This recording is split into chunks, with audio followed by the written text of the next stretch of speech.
ఏంటి ఏంటి ఏదో మ్యాజిక్ ఏదైనా చేస్తున్నారా? ఏమైనా బ్లాక్ మ్యాజిక్ లాంటివి ఏమైనా చేయిస్తున్నారా ఏంటి? కూటమి పెద్దలందరూ కలిసి వైసీపీ మీద పాపం ఒకే రోజు ఇద్దరు, అంతకుముందేమో మోపిదేవి గారిని తీసుకున్నారు, మీ దగ్గరకు వచ్చారు, ఆయన బాలినేని వచ్చారు, గుమ్మనూరు జయరాం కూడా వచ్చాడు, కొలుసు పార్థసారథి గారు వైసీపీ నుంచి అక్కడ అసంతృప్త నేతలు, ఇంకోటి మొత్తానికి మీ వచ్చారు, గెలిచారు, మీ దగ్గర అయ్యింది. ఇక్కడ చూస్తే వాళ్ళిద్దరు ఏం చేశారండి? అయోధ్య రామిరెడ్డి గారు, విజయసాయి రెడ్డి గారు ఏం చేశారు మీకు? ఇప్పుడు వాళ్ళ రాజీనామాలు ఇవాళ జరిగిపోయాయి.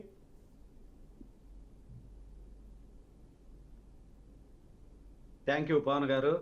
మీకు ప్యానల్లో ఉన్న పెద్దలకి, బీఆర్కే వీక్షకులకి అందరికి కూడా శుభ సాయంత్రం, అందరికీ నమస్కారాలు తెలియజేస్తున్నాను. కొంతమంది ఎలక్షన్కు ముందు వచ్చిన వైసీపీ నాయకులు వాళ్ళు గడిచిన 5 సంవత్సరాలు అడ్మినిస్ట్రేషన్ కావచ్చు, పరిపాలనా విధానం ఎలా ఉంది, ఎలా చేశారు, ఈ పార్టీ మునిగిపోయే నావా అని చెప్పి అర్థం చేసుకొని ముందే వచ్చి ఏదో ఒక దారిలో వచ్చి తెలుగుదేశం పార్టీలో జాయిన్ అయ్యి టికెట్లు ఇప్పించుకొని గెలవడం జరిగింది. అండర్లైన్ చేసుకోండి, వైసీపీ పార్టీ అనేది మునిగిపోయే నావ అని చెప్పి ముందుగానే గ్రహించిన వాళ్ళు. తర్వాత ఆఫ్టర్ ఎలక్షన్ తద్వారా జరిగిన పరిణామ క్రమాలన్నీ కానీ మనం చూసామనంటే వాళ్ళు అక్కడ ఇమడలేము. అక్కడ ఎందుకనంటే అది ఒక రాజకీయ పార్టీ కాదు సార్. వైఎస్ఆర్సీపీ అనేది ఒక రాజకీయ పార్టీ కానే కాదు. అది ఒక పబ్లిక్ లిమిటెడ్ కంపెనీ లాంటిది. అది ఆడ వ్యవహార శైలి కావచ్చు, నాయకుడు కావచ్చు, వాళ్ళు మాట్లాడే మాటలు కావచ్చు, వాళ్ళ నేచర్ కావచ్చు, మీరు ఫస్ట్ నుంచి చూడండి. వైసీపీ అనేది రాజకీయ పార్టీ కాదు, రాజకీయ నాయకుడు కాదు జగన్మోహన్ రెడ్డి గారు. వాళ్ళకి ఎందుకనంటే టైం బాగుండి తెలుగు రాష్ట్రాలు ఇడిపోవడం వల్ల ఆ రోజు అధికారంలో ఉన్న కాంగ్రెస్ ని, ఆంధ్రప్రదేశ్ లో ఉన్న వాళ్ళు అందరూ కూడా, కాంగ్రెస్ పార్టీలో ఉన్న వ్యక్తులు ఎస్పెషల్లీ కాంగ్రెస్ వాళ్ళు తలుపులు మూసేసి రాష్ట్రాన్ని విడగొట్టారు అనే కక్ష ఆంధ్ర రాష్ట్ర ప్రజల్లో బాగా నిలబడిపోయింది. అందుకని చెప్పి, ఎందుకనంటే కాంగ్రెస్ ని ఆంధ్ర రాష్ట్ర ప్రజలు ద్వేషించారు. ఎందుకనంటే హైదరాబాద్ ఉన్న తెలంగాణని వాళ్ళకిచ్చేసి ఒట్టి చేతులతో ఆంధ్రాని డివైడ్ చేశారు. కాబట్టి ఈడ కాంగ్రెస్ పార్టీ మనుగడ కోల్పోయిన దశలోకి వచ్చేసింది. అటువంటి టైంలో రాజశేఖర రెడ్డి కొడుకుగా ఇతను పార్టీ పెట్టుకొని వచ్చి ఉన్నాడు. కాబట్టి వీళ్ళకి ఆప్షన్ లేదు. ఆంధ్రప్రదేశ్ లో ఆ రోజు కానీ ప్రజారాజ్యం కానీ కాంగ్రెస్ లో విలీనం కాకుండా ఉంటే ఆ రోజు ప్రజారాజ్యం నిలబడి ఉండేది. వీళ్ళకి తెలుగుదేశానికి ఆపోజిట్ గా రాజకీయాలు చేసి ఆపోజిట్ గా ఉన్న వ్యక్తులు అందరికీ కూడా వీళ్ళకి ఎక్కడా కూడా షెల్టర్ లేదు. అందువల్ల ఎందుకనంటే కాంగ్రెస్ లో ఉన్న నాయకులు కావచ్చు, కార్యకర్తలు కావచ్చు, ప్రతి ఒక్కరు కూడా రాజశేఖర రెడ్డి బిడ్డ వైసీపీలోకి పోతే మనము అక్కడ నిలబడగలం అని చెప్పేసి అందరూ కాంగ్రెస్ కున్న క్యాడర్ కావచ్చు, బేస్ కావచ్చు, నాయకులు కావచ్చు, మొత్తం కూడా వైసీపీకి అడాప్ట్ అవడం జరిగింది. దానిలో భాగంగా ఒక్క ఛాన్స్ అని చెప్పేసి అందరికీ తలలు నిమిరి ముద్దులు పెట్టి మాయ చేశాడు. కాబట్టి ఏదో రాజశేఖర రెడ్డి బిడ్డ ఏదో చించి ఆరేస్తాడని చెప్పేసి ఒక్క ఛాన్స్ అని ఇవ్వడం జరిగింది. అధికారం వచ్చిన తర్వాత తన ఏదైతే మనోభావాలు ఉన్నాయో, తన ఆలోచనలు ఉన్నాయో, అతను ఒక వ్యాపారస్తుడిలాగా ఆంధ్రప్రదేశ్తో వ్యాపారం చేశాడు తప్పితే, నాకు అధికారం ఇచ్చారు ఆంధ్ర రాష్ట్ర ప్రజలు, ఇక్కడ పరిపాలించాలి, రాష్ట్రాన్ని డెవలప్ చేయాలి, పారిశ్రామికంగా ఇక్కడ డెవలప్ అవ్వాలి, ఆంధ్రప్రదేశ్లో బాగుండాలని చెప్పి ఎక్కడా కూడా లేని జగన్మోహన్ రెడ్డి మొత్తం వ్యాపారాలే చేశాడు. వ్యాపారాలు కూడా దాదాపు 95% అబౌవ్ అవినీతి వ్యాపారాలే చేయడం జరిగింది. అందువల్ల ఎందుకనంటే వైసీపీ పార్టీ అనే పార్టీ మునిగిపోయే నావ కావడం వల్ల ఈ రోజే చూడటం కాదు, ఇంకా ముందు చూడండి. ఎందుకనంటే వైసీపీ పార్టీలో నెంబర్ 2 పొజిషన్ లో ఉన్న విజయసాయి రెడ్డి ఈ రోజు చేశారని మీరు చెప్తున్నారు. క్యాబినెట్ లో ఉన్న పెద్దిరెడ్డి రామచంద్రారెడ్డి కూడా ఇందాక సోదరులు చెప్పడం జరిగింది, తన పేరేదో తెలీదు, మహేశ్వరరావు గారు, నీతి మహేశ్వరరావు. అతను కూడా ఓకే తను చెప్పిందంతా కూడా నేను కూడా దానికి సపోర్ట్ చేస్తున్నాను. ఎందుకనంటే రాబోయే రోజుల్లో పెద్దిరెడ్డి రామచంద్రారెడ్డి కావచ్చు, ఇంకా చాలా మంది కూడా వైసీపీ పార్టీని వదిలిపోయే పరిస్థితులు ఉన్నాయి. ఎందుకు ఈ మాట చెప్తున్నానంటే, ఈరోజు విజయసాయి రెడ్డి రాజీనామా చేసి పోయాడు అని అంటే దీని వెనక కారణాలు అనేకం ఉన్నాయి. ఎందుకనంటే వాళ్ళు గతంలో రాజశేఖర రెడ్డి ముఖ్యమంత్రిగా ఉన్నప్పుడు దాదాపు 40,000 కోట్ల రూపాయలు దోచుకున్న గజ దొంగల్లో నెంబర్ 2. 14 షార్ట్ షీట్లో నెంబర్ 2 ఉన్నాడు. మీరు ఒక్కసారి గమనించండి.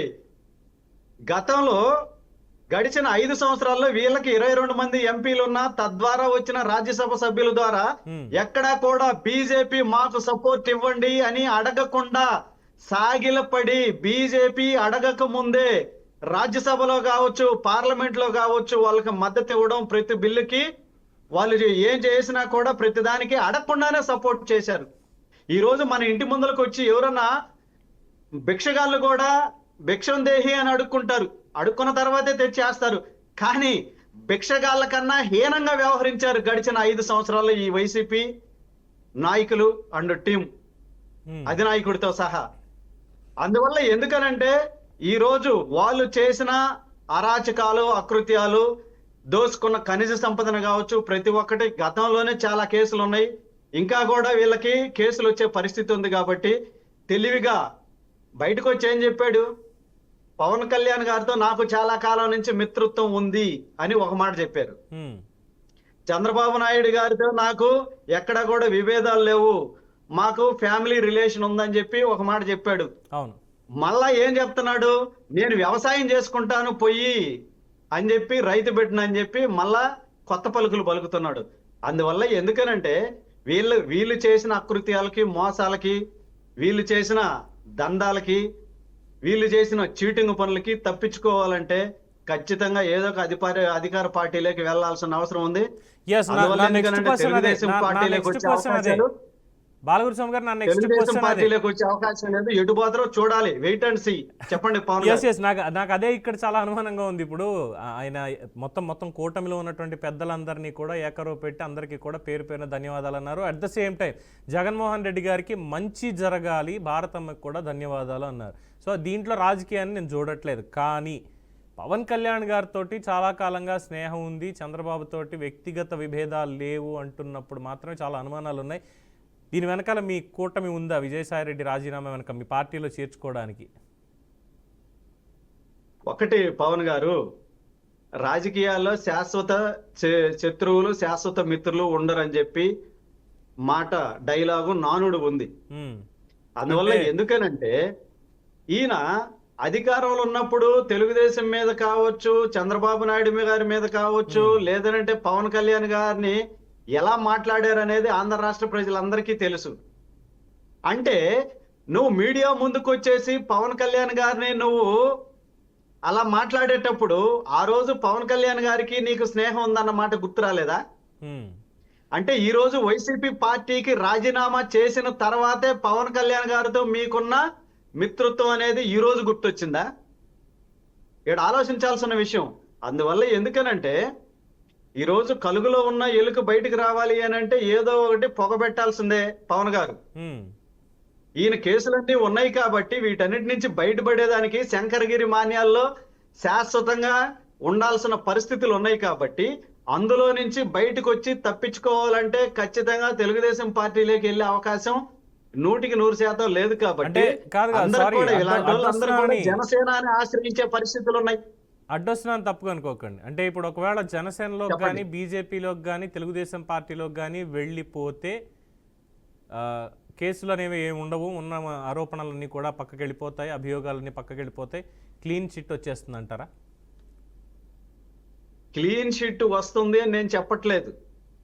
ఎందుకని ఆ మాట చెప్తున్నామంటే ఎట్టి పరిస్థితుల్లో క్లీన్ షీట్ రాదు. కాకపోతే ఎందుకనంటే ఆ కేసులు దూకుడు కొంత ఏదైనా తగ్గే అవకాశం ఉంటది, పవన్ కళ్యాణ్ చాటును వెనకాల నుంచి ఉంటే అని చెప్పి ఆలోచనతోటి అతను మాట్లాడిన మాటలు. అంతే తప్పిస్తే ఇన్ని రోజులు రాజకీయం చేసి ఈ రోజు ఆ విధంగా ఎందుకు మాట్లాడాలి? మాట్లాడాల్సిన అవసరం ఎందుకు వచ్చింది? ఎస్, నేను చేసిన తప్పులు ఏమైనా ఉంటే బయట పెట్టండి, నేను జైలుకైనా పోయి కూర్చుంటానని చెప్పొచ్చు కదా. అలా ఏం మాట్లాడలేదు. అంటే తప్పించుకు తిరుగువాడు ధన్యుడు సుమతి అని చెప్తారు కదా, ఆ టైప్ లో తప్పించుకునేదానికి వీళ్ళ ప్రయత్నాలు. ఎట్టి పరిస్థితుల్లో కావచ్చు బయటకు వస్తే జైలుకు పోతారు. విజయసాయి రెడ్డి గారు తప్పుకోవడం వరకు ఓకే, ఆయన తప్పుకుంటే చిక్కుల్లో పడేది ఎవరు మరి?